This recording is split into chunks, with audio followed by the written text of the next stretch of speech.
It is often said that we are conspiracy theorists and we are always blaming the others for our mistake without looking at the problem that we have within ourselves.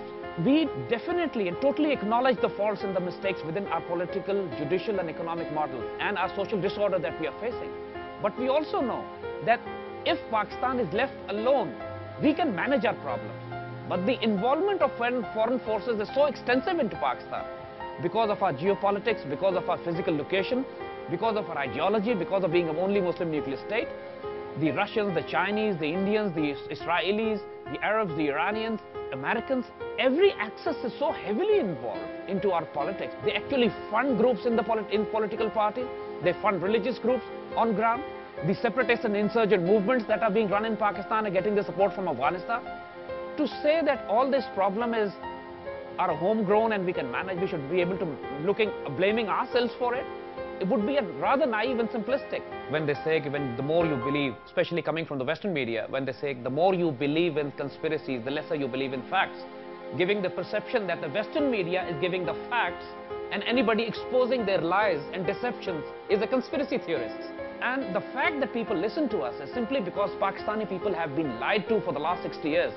Everybody has been deceiving them. Everybody has been breaking their trust. Everybody has been cheating them. From the politicians to the media to the thinkers, even to the religious scholars. We are exposing the secrets. We are exposing the dirty games. We are exposing the covert operations. Freedom itself was attacked this morning by a faceless coward, and freedom will be defended.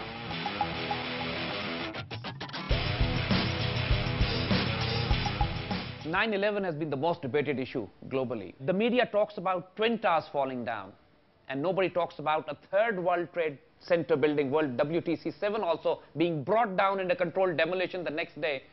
The Americans, the FBI, the CIA have still not started any trial of 9/11 accusing bin Laden as to be the prime suspect. Even if you go on the FBI website and you find so many most wanted, including bin Laden, the list of crimes does not include his participation in so-called 9/11. They may add that after our interview, but the point is, till now it was not there. When FBI was asked why you're not mentioning bin Laden as the 9/11 perpetrator, they said we don't have enough proof to do that. And the fact of the matter is they have declared a war on a country, annihilated it, just like on the perception of weapons of mass destruction, they destroyed Iraq completely. And later on, the world realized that there were no weapons of mass destruction in Iraq. It was only a propaganda ploy. Saying that America lied on Iraq is not a conspiracy theory. Saying that America is lying on 9/11 is not a conspiracy theory. Saying that America is looking for pretexts and excuses to wage wars in the Middle East, in the greater Middle East, to divide Middle East further into smaller states is no more conspiracy theory. These are written, documented military strategies now exposed by their own people. The fact is that since our people and our media normally do not read, we are not well-read people. So what happens is we do not know what the latest research coming out in the Western media. So when somebody picks them up and brings them out in front of you, people either go into a state of disbelief or debunk him as a conspiracy theorist. You see, my Afghan experience, my fighting against the Soviets for 6 years, is what transformed me into what I am today. There's no doubt about this. Afghanistan was the battleground for the superpowers at that time. History was in the making. It was a watershed of history at that time. I was in the middle of it as a youngster, went through all the experiences. We saw the global conspiracies, we saw the superpower confrontation, we saw the fomentation of various political, religious thought process. And obviously, those were not conspiracies. We were living through that. These are complex phenomena. They don't have simple answers. And unless you live through them, it's only through academics and reading books, you cannot get the pulse and feel of it. How do we react when people accuse us, people make fun of us, humiliate us? We take it in our stride. We simply ignore them. Simply because the mission that we have taken upon ourselves, the work that we are doing, we see it progressing every day. Every day our voice is reaching out to millions. It is often said that we are anti-Indian, anti-Jewish, we are anti-American.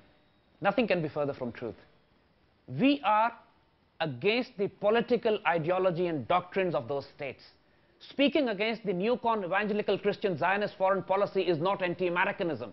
Speaking against the Zionist policies of the Israeli state is not speaking against the Jewish people. There are so many Jewish people who are against the Israeli state themselves. We have taken up the causes of the Dalits and the Shudras and the scheduled caste and the Sikhs and the Tamils and the Naxalites. We are not against the Indian people. We are against the Zionist policies of the Brahman elite. Democracy in the modern world today is the most radical political philosophy, most violent. You would be surprised.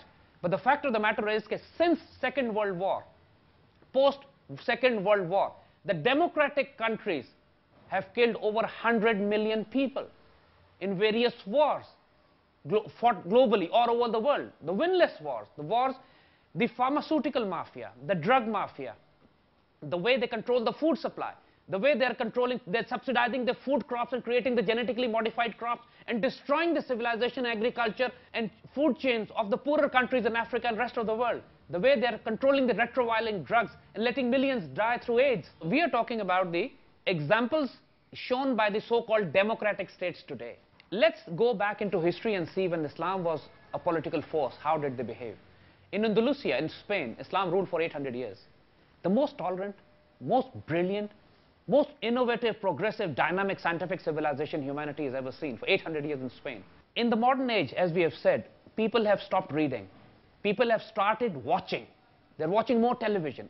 And that is where if the mind control game goes on.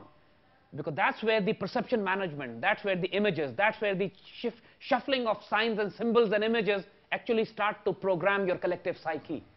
That's where you're made to believe that Muslims are extremists. That's where you're made to believe that Muslims have no contribution to science and technology and humanity.